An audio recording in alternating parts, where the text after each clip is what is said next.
After the British initiated an unthinkable massacre against a town in India in 1919, one man makes it his life's goal to get revenge on the people who were responsible. I'd like to thank the comments section of my review for RRR for recommending so many great Indian films to check out. I'm watching them as quickly as I can, which isn't very quick, but I will eventually get to them all, and I plan on reviewing the ones that I enjoy, so thank you for being patient. While RRR is an over-the-top action dramedy, this is just a straight drama about a time and a place that seems like a million years ago, but it also feels like just yesterday. As the movie began, I was first struck by how great everything looked. The cinematography, the landscapes, the costumes, and the sheer number of extras all look as great as any big budget film. A quick Google search said that this film was made for under $5 million US.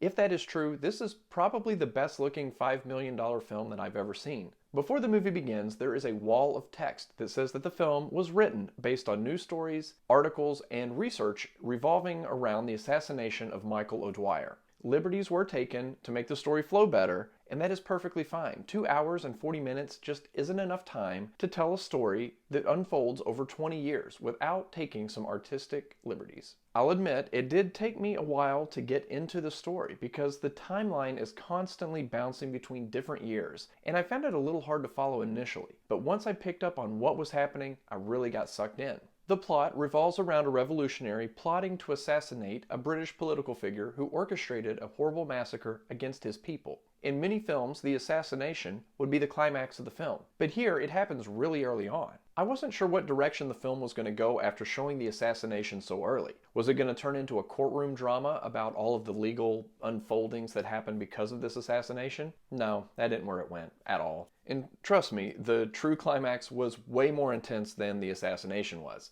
The film plays out almost like a spy thriller. There are multiple identities and passports sneaking into countries, underground societies, and lots of conspiracy. But as we learn about our lead and about his story, you start to realize why he did what he did, and realize that maybe you would have reacted the same way had you seen what he had seen. I'm being very vague on purpose because I don't want to spoil where the story goes. The third act is one of the most shocking things I have seen in a long time. The last time I remember watching a movie with my mouth hung open like I did watching this was when I saw Saving Private Ryan in the theater way back in the 1990s. This film is a slow burn, but it goes out with a bang.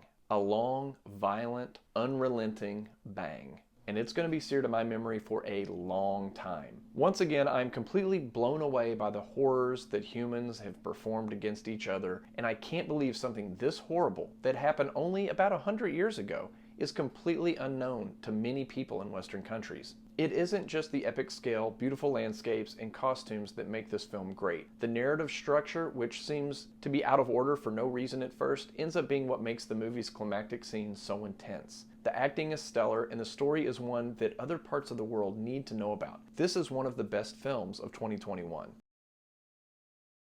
World War I era tanks. Perfecting your aim. Moving to a new country. Looking stylish in the 1930s.